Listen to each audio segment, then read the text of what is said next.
आजकल के दौर में बहुत इंटेलिजेंट होना चाहिए। We don't need to share our everything on internet.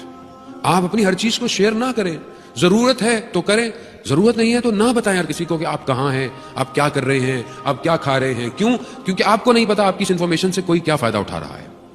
यही वजह है कि आज हमारे यहाँ खवातीन समझती हैं कि शायद हमारी सिस्टर्स, हमारी बेटियां ये अपनी चीजें फेसबुक पे डालती हैं तो शायद समझती नहीं वो तो हमारे फ्रेंड सर्कल में है खाली, ये आपके फ्रेंड सर्कल में नहीं है।